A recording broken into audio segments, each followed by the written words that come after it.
Hello students, कैसे आप सब। मैं कुंदन शर्मा आपके केडी साइंस क्लासेस में आपका स्वागत करता हूं। तो आज हम बात करने जा रहे हैं magnetic effect of electric current की।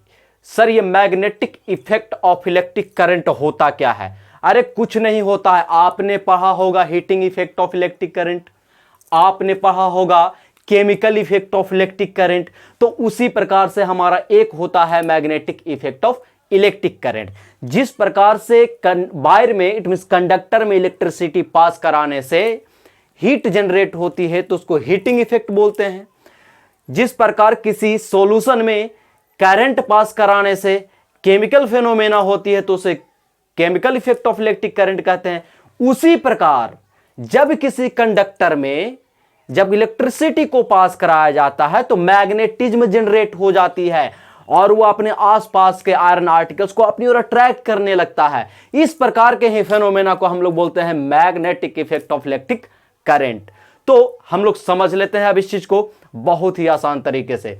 तो आपको पता होना चाहिए magnetic effect of electric current होता क्या है। जैसा कि मैंने आपको बताया कि जब किसी कंडक्टर में इलेक्ट्रिसिटी पास कराई जाएगी, चारों ओर मैग्नेटिज्म प्रोड्यूस होता है और उसका एक अपना फील्ड होता है जहां पर किसी भी बॉडी को वो अट्रैक्ट कर सकता है। क्या कर सकता है? अट्रैक्ट कर सकता है। एक अपना एरिया होता है, पार्टिकुलर एरिया। उस एरिया के बाहर जाने के बाद वो ना किसी प्रकार का इफेक्ट नहीं लाएगा आयरन आर्टिकल पे। यानी कि मैग्नेट के बारे में समझ लेते हैं। मैग्नेट क्या होता है? तो मैग्नेट क्या होता है? मैग्नेट एक सबस्टांस होता है जो कि आयरन आर्टिकल्स को अपनी ओर, या फिर निकेल, कोबाल्ट, कुछ भी बोलो, उसको अपनी ओर क्या करेगा? अट्रैक्ट करेगा। वो हमारा कहलाता है मैग्नेट कहलाता है। तो उसकी भी अपनी एक फील्ड होती है भाई, जिसको हम लोग मैग्नेटिक फील्ड के नाम से जानते हैं। एक मैग्नेट ले लो यहां पे और यहां पर कोई आयरन आर्टिकल रखो, अट्रैक्ट नहीं करेगा।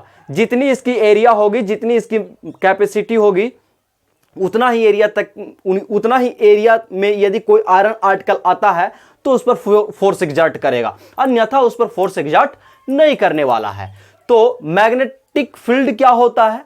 The field around the magnet, यानी वो फील्ड जो मैग्नेट के चारों ओर होता है, जहां पर किसी भी आयरन आर्टिकल पे एक फोर्स एग्जर्ट किया जाता है, एक फोर्स एग्जर्ट किया जाता है, उसी को हम लोग बोलते हैं मैग्नेटिक फील्ड। और वही मैग्नेटिक फील्ड को अगर ऑब्जर्व किया जाए तो वो मैग्नेटिक फील्ड ऑफ लाइंस बनाते हैं। क्या बनाते हैं? Magnetic field of lines. तो मैग्नेटिक फील्ड ऑफ लाइंस के बारे में हम लोग नेक्स्ट लेक्चर में बात करेंगे। फिलहाल हम इंट्रोडक्शन जान लेते हैं, मैग्नेट होता क्या है, मैग्नेट में कितने पोल होते हैं, लाइक पोल क्या करेंगे और लाइक पोल क्या करेंगे, समझ रहे बात को, और कितने टाइप के मैग्नेट होते हैं। तो इन सारी चीजें के बारे में आज हम जानने वाले हैं। तो चलिए देखते हैं यहां पर magnetic effect of electric current, यानी कि जब करंट देंगे मैग्नेटिज्म जनरेट होगी। तो when an electric current passed through a wire, it behaves like a magnet. Magnet की तरह बिहेव करने लगेगा। सर, ये मैग्नेट होता क्या है? मैग्नेट के बारे में अभी बताया। It is a substance which has a special property. उसके पास एक स्पेशल प्रॉपर्टी होती है, सबके पास ये प्रॉपर्टी नहीं होती है अट्रैक्ट करने की। समझ रहे हैं? Capacity to attract iron, nickel, cobalt जैसे सबस्टांस को, या फिर इससे बने कोई भी आर्टिकल हो सकता है, उसको भी क्या करेगा? अट्रैक्ट करेगा। It has two poles. कितने पोल्स होते हैं? दो पोल्स होते हैं। भैया यहां पर देख लो, यहां पर एक मैग्नेट लो, एक नॉर्थ पोल, एक साउथ पोल हो गया। एक मैग्नेट में कितने पोल होते हैं? दो पोल होते हैं। कितने पोल होते हैं? दो पोल होते हैं। एक नॉर्थ पोल होता है, एक साउथ पोल होता है। जिस प्रकार से आपने चार्ज में पढ़ा था कि दो टाइप के चार्ज होते हैं, एक पॉजिटिव चार्ज होते हैं और एक निगेटिव चार्ज होते हैं, उसी प्रकार मैग्नेट में आपने चार्ज को अच्छी तरीके से पढ़ा होगा मेरे वाले लेक्चर में। तो आपको यहां पर ये मैग्नेट समझने में कोई प्रॉब्लम नहीं होगी। 12th में जाने के बाद आपको इलेक्ट्रोस्टैटिक्स चैप्टर मिलेंगे जिसमें चार्ज के बारे में पढ़ना होगा। अगर आप इलेक्ट्रोस्टैटिक चैप्टर को पढ़ लेंगे 12th में, तो 12th में मैग्नेट पढ़ने की जरूरत नहीं है, ये उसी को रिलेट करता है। तो एक मैग्नेट में दो पोल होते हैं, एक नॉर्थ पोल और एक साउथ पोल। जिस प्रकार से लाइक चार्ज एक दूसरे को रिपल करते हैं, अनलाइक चार्ज एक दूसरे को अट्रैक्ट करते हैं, उसी प्रकार हम बात करते हैं लाइक पोल और अनलाइक पोल की। तो लाइक पोल क्या करेंगे सर? तो रिपेल करेंगे, और अनलाइक पोल क्या करेंगे? अट्रैक्ट करेंगे। क्लियर हो रही बात है? वेन मैग्नेट इज सस्पेंडेड, अगर किसी मैग्नेट को एक रस्सी ले लो, इसमें एक धागा ले लो, उसको मैग्नेट को बांध दो इसमें और उसको लटका दो ऐसे। भैया हमेशा उसको मोहब्बत हो गई है नॉर्थ से और साउथ से। नॉर्थ पोल साउथ पोल की तरह ही अट्रैक्ट होगा, उधर ही जाएगा। मेरे को ये हार्ट मतलब क्या कह सकते हो, उसको दिल तोड़ दिया है किसने? वेस्ट और ईस्ट ने। इसलिए वो अट्रैक्ट होता है किसकी तरफ? नॉर्थ और साउथ की तरफ। किसी फ्रीली सस्पेंडेड मैग्नेट को आप ये लटका कर छोड़ दोगे ना, तो नॉर्थ पोल और साउथ पोल डायरेक्शन में ही आकर रुकता है। इसलिए हम लोग डायरेक्शन को फाइंड करने के लिए किसी जगह पे हम लोग magnet, it means compass needle का ही यूज करते हैं।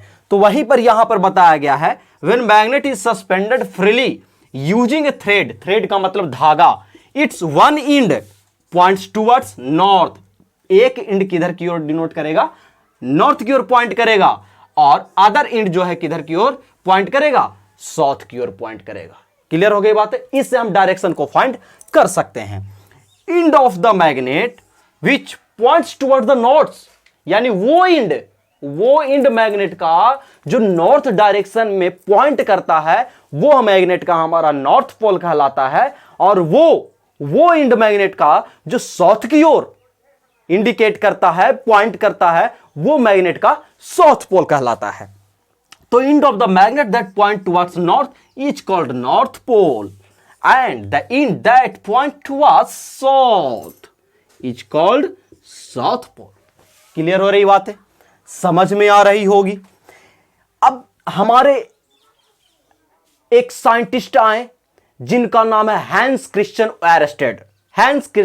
ओयरस्टेड। उन्होंने रिलेशन दिया किसके बीच में? लड़का लड़की के बीच में नहीं, मैग्नेटिज्म और करंट के बीच में। मैग्नेटिज्म और करंट के बीच में, उन दोनों के बीच इतना गहरा रिलेशन है कि हम तुम्हारे बिना जी ही नहीं सकते हैं। क्या करें? देखो, electricity and magnetism are related phenomena. This was first observed by Hans Christian Oersted. कहां के थे भैया? दानिश साइंटिस्ट थे। कब किए थे? 1820 में बताया था उन्होंने कि इन दोनों के बीच बहुत ही गहरा रिलेशन होने वाला है। अब बात करते हैं हम लोग लेंथ ऑफ द मैग्नेट की। मैग्नेट की लेंथ क्या होती है सर? तो यहां पर देख लो भैया, ये मैग्नेट है, तो मैग्नेट का ये सेंटर कहलाता है। लो, बांट दिया। ये दोनों जो पोल आप देख रहे हैं, इन दोनों के पोलों के बीच का जो डिस्टेंस होता है, the distance between north pole and the south pole of the magnet is called length of the magnet, which is denoted by 2l, which is denoted by 2l, या कहीं कहीं आप देखेंगे a के द्वारा भी इसको डिनोट किया जाता है। ये साइड हमारा हो गया l, सेंटर से ये डिस्टेंस हमारा l, ये डिस्टेंस हमारा हो गया l और l को ऐड कर देंगे तो टोटल डिस्टेंस हमारा निकल जाता है 2l। क्लियर होगी बात? तो यहीं पर लिखा गया है, the distance between north and south pole of the magnet is called length of the magnet. Length of the magnet आपको पता होना चाहिए। आखिर ये मैग्नेट रुकता क्यों है भाई नॉर्थ साउथ डायरेक्शन में? अर्थ पे। अर्थ भी एक टाइप का मैग्नेट है। अर्थ भी एक टाइप का क्या है? मैग्नेट है। इसलिए क्या करता है? हमेशा नॉर्थ पोल और साउथ पोल में। और एक बात और, एग्जैक्ट नहीं, एग्जैक्ट नॉर्थ और साउथ डायरेक्शन में नहीं रुकती है, वो अर्थ के ज्योमेट्रिकल एक्सिस के साथ मैग्नेट जो है ना 18 डिग्री का एंगल बनाता है, कहीं कहीं 15 डिग्री भी दे देता है। अप्रॉक्स में होता है 11 पॉइंट समथिंग, लेकिन इसको अप्रॉक्स लेके हम लोग चलते हैं 15 डिग्री या फिर 18 डिग्री, जैसा आपको ऑप्शन मिले। एक्चुअली वैलिड कितना है? 15 degree. The angle formed by a magnet with the geometrical axis of the earth is 15 degree और 18 डिग्री। तो यहां तक की बातें समझ में आ गई होगी, नोट करें यहां तक। अब हम आगे बात करने वाले हैं टाइप्स ऑफ मैग्नेट के बारे में और उसकी प्रॉपर्टी के बारे में, और उन दोनों के बीच डिफरेंस को भी जानेंगे। क्लियर हो गई? और मैग्नेटिक फील्ड तो आपको बता ही दिया, बस डिफिनेशन बताना बाकी है, तो नोट करें यहां तक।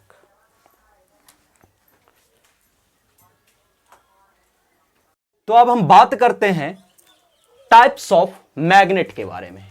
तो आपको जैसा कि बताया, मैग्नेट जो होता है दो टाइप का होता है, एक बार मैग्नेट होता है और एक इलेक्ट्रोमैग्नेट होता है। बार मैग्नेट को हम लोग परमानेंट मैग्नेट के भी नाम से जानते हैं और इलेक्ट्रोमैग्नेट को हम लोग टेम्पोररी मैग्नेट के भी नाम से जानते हैं। तो उससे पहले थोड़ा सा मैग्नेटिक फील्ड के डेफिनेशन को समझ लेते हैं।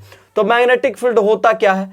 तो the space surrounding a magnet, यानी मैग्नेट के चारों ओर का वो जगह है इन बीच मैग्नेटिक फोर्स। कौन सा फोर्स? Magnetic force. अगर हम फोर्स लगाते तो हमारा नाम से फोर्स होता। Magnetic force exerted is called magnetic field, उसी को हम लोग मैग्नेटिक फील्ड बोलते हैं। ये हमारा इलेक्ट्रोमैग्नेट है, जिसको हम लोग कौन सा मैग्नेट ही बोल सकते हैं? टेम्पोररी। कौन सा मैग्नेट? टेम्पोररी। बार मैग्नेट को हम लोग क्या बोल सकते हैं? परमानेंट। Permanent magnet. अब ये इसको टेम्पोररी मैग्नेट क्यों बोलते हैं और बार मैग्नेट को परमानेंट मैग्नेट क्यों बोलते हैं? तो इसका कारण है कि टेम्पोररी मैग्नेट इलेक्ट्रोमैग्नेट को इसलिए बोला जाता है क्योंकि उसमें जब इलेक्ट्रिसिटी पास कराया जाएगा तब तक ही मैग्नेटिज्म रहेगी, और जैसे ही इलेक्ट्रिसिटी हटा लिया जाएगा मैग्नेटिज्म खत्म। लेकिन ये जो बार मैग्नेट होता है इसको कोई फर्क पड़ने वाला नहीं है। समझ रहे बात को? इसका अपना मैग्नेटिज्म होता है, नेचुरली होता है इसमें, ठीक है। इसलिए हम लोग इसको परमानेंट बोलते हैं और इसको इलेक्ट्रोमैग्नेट बोलते हैं, सॉरी टेम्पोररी मैग्नेट बोलते हैं। तो an electromagnet is a magnet consisting of long coil. किसका बना होता है? Long coil of copper insulated wrap. Insulated होता है कॉपर वायर, कवर वाला, और वह रैप किसके ऊपर होता है? सॉफ्ट आयरन के ऊपर होता है। सॉफ्ट आयरन का ही यूज क्यों करते हैं सर? तो सॉफ्ट आयरन एक ऐसा मटेरियल होता है जो स्ट्रॉन्ग मैग्नेटिज्म प्रोड्यूस करने के साथ साथ उसमें एक और प्रॉपर्टी पाई जाती है कि जैसे ही इलेक्ट्रिसिटी हम पास कराना उसमें बंद कर देंगे, पूरी तरह वो मैग्नेटिज्म को लॉस कर देता है। इसलिए हम लोग सॉफ्ट आयरन का ही यूज करते हैं। तो long coil of insulated copper wire wrapped around a soft iron core that is magnetized only when electric current is passed through the coil। जब इलेक्ट्रिक करंट पास कराया जाएगा तब ये मैग्नेटाइज होगा, ऐसे कोई मैग्नेटाइज होने वाला नहीं है। बार मैग्नेट क्या होता है? तो बार मैग्नेट तो आपको बताया नेचुरली होता है भैया। ये bar magnet is a long rectangular bar of uniform. ये नेचुरली भी होता है, आप बना भी सकते हैं इसको। दूसरा मटेरियल ले लीजिए, उसमें इलेक्ट्रिसिटी पास करा दीजिए, कभी भी मैग्नेटिज्म लॉस नहीं होगा, वो बनेगा बार मैग्नेट। तो ये bar magnet is a long rectangular bar of uniform cross section which attract pieces of iron steel. Steel भी तो आयरन का बना होता है, आपने पढ़ा होगा, निकल एंड कोबाल्ट। ये आप जो देख रहे हैं ये बार मैग्नेट होता है। क्या होता है? बार मैग्नेट होता है। इसके चारों ओर मैग्नेटिक फील्ड ऑफ लाइंस होते हैं। तो मैग्नेटिक फील्ड ऑफ लाइंस का मैं नेक्स्ट वीडियो बनाऊंगा जिसमें बात करेंगे हम लोग कि किस टाइप के कंडक्टर में किस टाइप के मैग्नेटिक फील्ड ऑफ लाइंस होते हैं। तो कौन कौन से ऐसे फैक्टर हैं जो इलेक्ट्रोमैग्नेट को इफेक्ट करते हैं? इट मींस इलेक्ट्रोमैग्नेट और बार मैग्नेट के बीच में डिफरेंस को समझ लेते हैं। इलेक्ट्रोमैग्नेट परमानेंट है भैया, इसका सब कुछ परमानेंट होगा। टेम्पोररी है, सब चीज कम चलाव होगा, जब हम चाहेंगे तब होगा, ना चाहेंगे तो नहीं होगा। तो इसका पोलैरिटी भी फिक्स होगा, नॉर्थ नॉर्थ ही रहेगा, साउथ साउथ ही रहेगा, कभी भी चेंज होने वाला नहीं है। समझ रहे हैं बात को? इसकी स्ट्रेंथ भी होगी, वो क्या होगी? स्ट्रेंथ भी हमारी होगी काफी वीक होगी, कमजोर होगी, जिसका यूज हम ना के बराबर कर सकते हैं। लेकिन ये इसकी पोलैरिटी को हम चेंज कर सकते हैं। इसकी पोलैरिटी को हम चेंज कर सकते हैं by changing the direction of current. Current के डायरेक्शन को चेंज करके हम नॉर्थ पोल को साउथ पोल बना सकते हैं, साउथ पोल को नॉर्थ पोल बना सकते हैं। कब? जब हम करंट के डायरेक्शन को चेंज कर सकते हैं। इसके स्ट्रेंथ, करंट के वैल्यू को बढ़ा करके, करंट के मैग्नीट्यूड को बढ़ा करके इसके स्ट्रेंथ को भी बढ़ा सकते हैं हम, ताकत को भी। इसका कोई फिक्स नहीं होता है, इसलिए इसको टेम्पोररी बोला जाता है। इलेक्ट्रिक करंट का मैग्नीट्यूड ज्यादा होगा, स्ट्रॉन्ग मैग्नेटिक फील्ड जनरेट होगा, स्ट्रॉन्ग मैग्नेटिज्म जनरेट होगा। अगर कम हुआ मैग्नीट्यूड करंट का तो वीक मैग्नेटिज्म जनरेट होगा। क्लियर हो गई बातें? उसके बाद हम कह सकते हैं कि इसका स्ट्रेंथ तो चेंज नहीं कर सकते हैं। इसको हम कह सकते हैं कि ये भी कह सकते हैं टेम्पोररी मैग्नेट होता है, वो परमानेंट मैग्नेट होता है। टेम्पोररी होता है और ये क्या होता है? परमानेंट मैग्नेट होता है। तो कौन कौन से ऐसे फैक्टर है भैया, कौन कौन से ऐसे फैक्टर हैं जो अफेक्ट करता है स्ट्रेंथ ऑफ इलेक्ट्रोमैग्नेट की? तो देखिए, हमारा पहला फैक्टर होता है number of turns in the coil. कैसे? डायरेक्टली प्रोपोर्शनल होता है, डायरेक्टली प्रोपोर्शनल होता है नंबर ऑफ टर्न्स का, नंबर ऑफ टर्न्स का डायरेक्टली प्रोपोर्शनल होता है। यानी कि जितना ज्यादा टर्न्स हम रैप करेंगे सॉफ्ट आयरन पर, कॉपर वायर का, इंसुलेटेड कॉपर वायर का, उतना स्ट्रॉन्ग मैग्नेटिक फील्ड जनरेट होगा। और कम करेंगे तो कम करेगा, यानी कि इसको हम घटा बढ़ा सकते हैं। दूसरी बात है मैग्नीट्यूड ऑफ करंट, करंट के मैग्नीट्यूड। दूसरी क्या? करंट को बढ़ा करके मैग्नेटिज्म के स्ट्रेंथ को बढ़ा सकते हैं, करंट को घटा करके, इनमें डिक्रीज करके हम उसके स्ट्रेंथ को भी डिक्रीज कर सकते हैं। दूसरी बातें क्या होती भैया? The length of air gap between its pole, length of air gap between its pole. इसको समझिए, अगर इसका नॉर्थ पोल और इसका साउथ पोल की बात करें, और एक हम हॉर्स शू टाइप मैग्नेट ले रहे हैं जिसका ये नॉर्थ पोल है और ये साउथ पोल है, तुम बताओगे कि इन दोनों के बीच एयर गैप ज्यादा है, इन दोनों के बीच एयर गैप ज्यादा है कि इन दोनों के बीच एयर गैप ज्यादा है? दिखने ही से पता चल रहा है कि बार मैग्नेट के बीच में, इट मींस इसको पोल के बीच में एयर गैप ज्यादा है। यहां पर एयर गैप देख लो, इन दोनों के बीच में बहुत ही कम है। तो एयर गैप यदि कम रहेगा तो स्ट्रॉन्ग मैग्नेटिक फील्ड जनरेट होगा, और एयर गैप ज्यादा रहेगा तो वीक मैग्नेटिक फील्ड जनरेट होगा। इट मींस उसकी स्ट्रेंथ क्या होगी? वीक होगी। इसलिए बेहतर माना जाता है बार मैग्नेट से कौन? इलेक्ट्रोमैग्नेट और हॉर्स टाइप मैग्नेट, क्योंकि इसके बीच एयर गैप ज्यादा होने के कारण स्ट्रेंथ इसका ज्यादा नहीं होता है। इसके बीच एयर गैप ज्यादा होने के कारण क्या होता है? स्ट्रेंथ इसका क्या होता है? सॉरी, एयर गैप कम होने के कारण इसकी स्ट्रेंथ क्या होती है? ज्यादा होती है। यहां तक की बातें समझ में आ गई? नोट में मैंने लिख डाला है जो अभी बोला है कि electromagnet is better than a permanent magnet because it can produce very strong magnetic field, can be control, जिसको कि कंट्रोल किया जा सकता है। कैसे? नंबर ऑफ टर्न्स के द्वारा भी, by changing the magnitude of current के द्वारा भी। बात करते क्या सर, ये जो बार मैग्नेट है इसकी क्वालिटी को, इट मींस कह सकते हैं इसका मैग्नेटिज्म को हम लॉस कर सकते हैं, कर सकते हैं। इसकी भी मैग्नेटिज्म लॉस हो सकती है।